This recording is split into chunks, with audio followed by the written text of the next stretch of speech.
Hello, thanks for joining us. Today on Encore, a Congolese artist who honours his beautiful and troubled country through dance.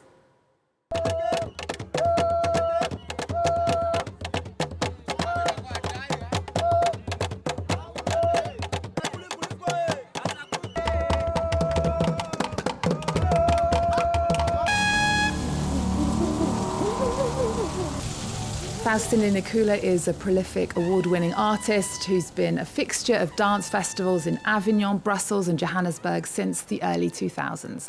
He's in France with 2 shows at the Chaillot Theatre in Paris. And Faustin, hello, welcome to the show. Thank you for having me here. It's a pleasure to have you now. You are known as a dancer, a choreographer and a storyteller. Through your work, you examine your personal history amid the violent upheaval in your native Congo. Tell us, what's at the heart of all the stories that you want to tell through your work? Well, some years ago, I started talking of my dance as an attempt to remember my name. It might sound strange. It's like, yeah, because we all know who we are. We know our names. But if you're serious about the name, what you realize is that every name opens a web of relationships to people, to place, to history. And I think my work is trying to clarify where I am at in this journey, as a human being, as a citizen, as a poet.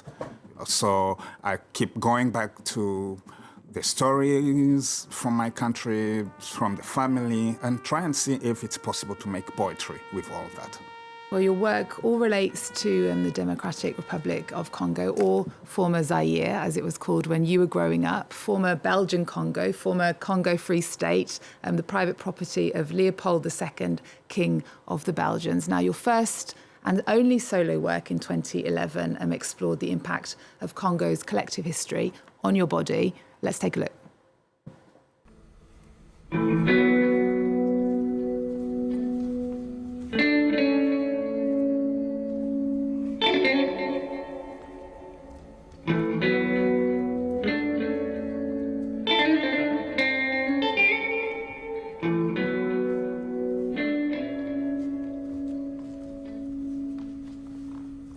That was from your work at Le Cargo more than a decade ago. You say your body is your only country. What do you mean? I mean, you've just said, I was born in a country known as Zaire, and I was 23 when I woke up one morning, and it happened overnight, and I heard that I had to call myself differently. From that moment, you start doubting about what you know about yourself. But at least in the middle of all these doubts, there is this sense that at least my body hasn't lied to me. So it becomes like the country you recoil to.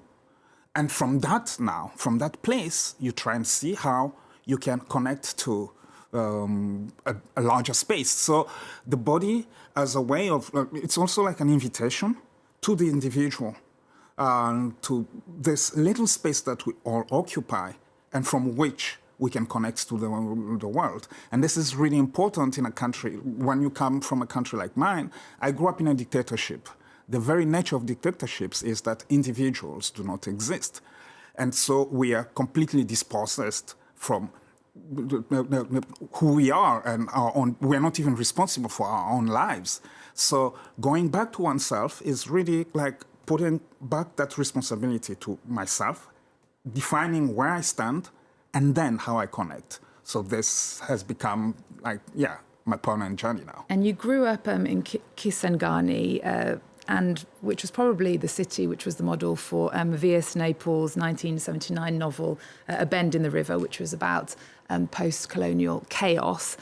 You left to study in Kenya because the government had shut all the universities in your home country. And in 1997, you set up Kenya's first contemporary dance company. I'm interested, how did you discover dance? So, first of all, when I went to Kenya, I was not in dance, but I was already in theater. And I got to theater from writing, poetry, at an early age.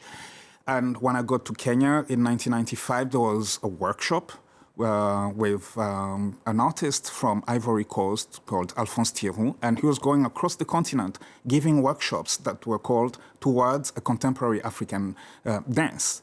And I went because I was curious, and what I saw there was like, okay, this opens up for me a way of exploring the theater at a different level, because suddenly it really was in tune with what I'd learned with my friends in Kisangani, which was that theater was not, first of all, about character or text, but it was about a body in front of other bodies.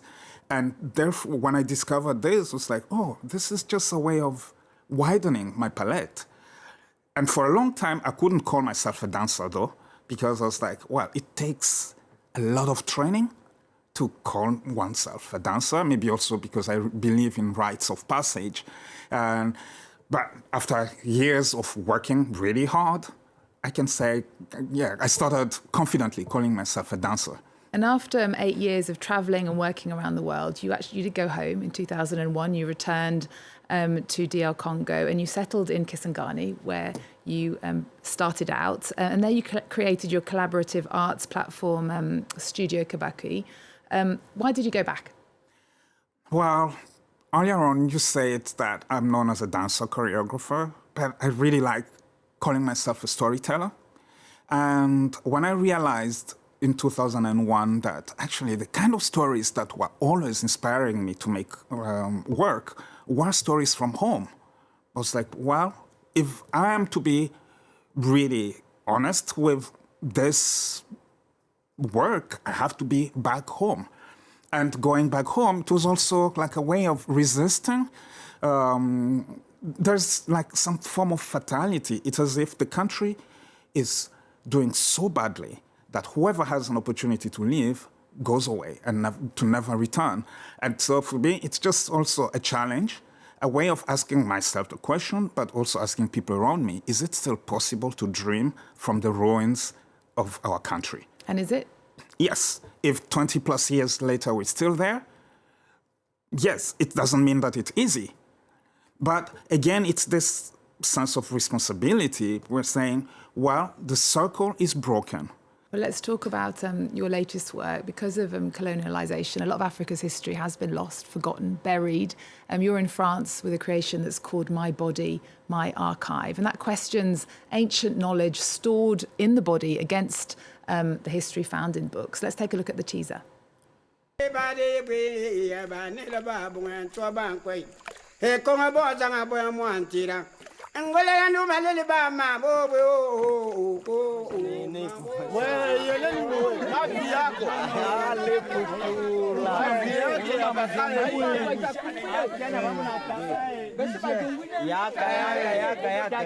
That was from the teaser for your show at Paris's Chaillot Theatre called My Body, My Archive. In this piece, you're saying we can reconnect with history through our bodies. Explain.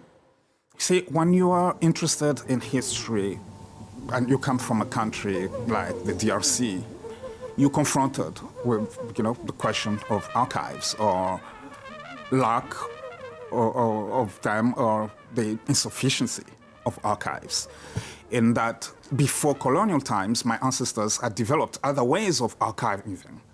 But all these ways were broken when the colonial powers came in, and they had to learn how to write about their experience in a different way. And so, for me, the question is, what can you learn about the evolution of a people if you only have access to like 200 years of archives, and above all, when, at least for the first half, it's exclusively the colonial archives?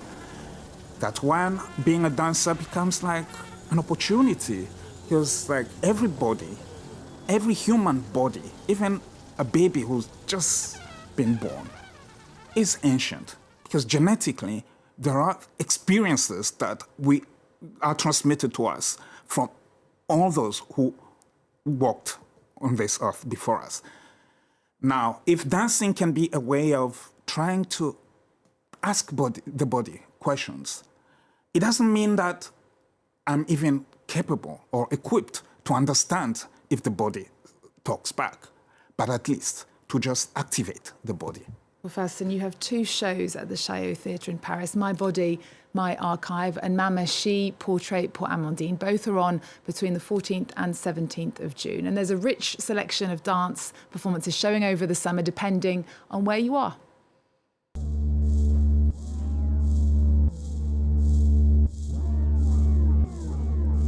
From the end of June, the Montpellier Dance Festival has a selection of dance shows in the south of France until the 4th of July.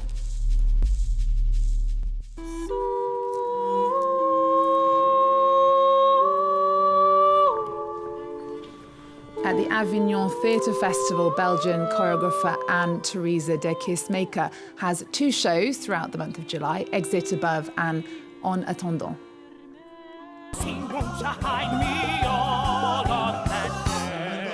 And in August, at the Edinburgh Festival, the legendary Alvin Ailey American Dance Theatre and one of my favourites are performing a range of dances, including their famous Revelations. Now, Faustin, we always end our show with our guests' cultural pick of the moment. And what have you chosen for us? Well, I was a few weeks ago in Sharjah, in the United Arab Emirates, where for 30 years there's been this fantastic contemporary arts biennial going on. And there I came across a work that's still resonating today. It's called, once again, Statues Never Die, a work, installation, film. You know, it's difficult to pin it, to put it in a box, but it's a beautiful work by Isaac Julian. Okay, well, it's been a pleasure to have you on the show. Thank you so much for being here with us. Thank you for having me. It's been a real pleasure. Thank you for watching. We're going to leave you with, once again, Statues Never Die from the British artist Isaac Julian. Thanks to today's guest, Faustin Linyekula. See you next time. The movement has a history. Dumb, dusty trophies of imperialism. But we must believe that there still slumbers in the blood something which, when stirred, will move with a peculiar emotional intensity toward it. Nothing is more galvanizing than the sense of a cultural past. I'm making a new way.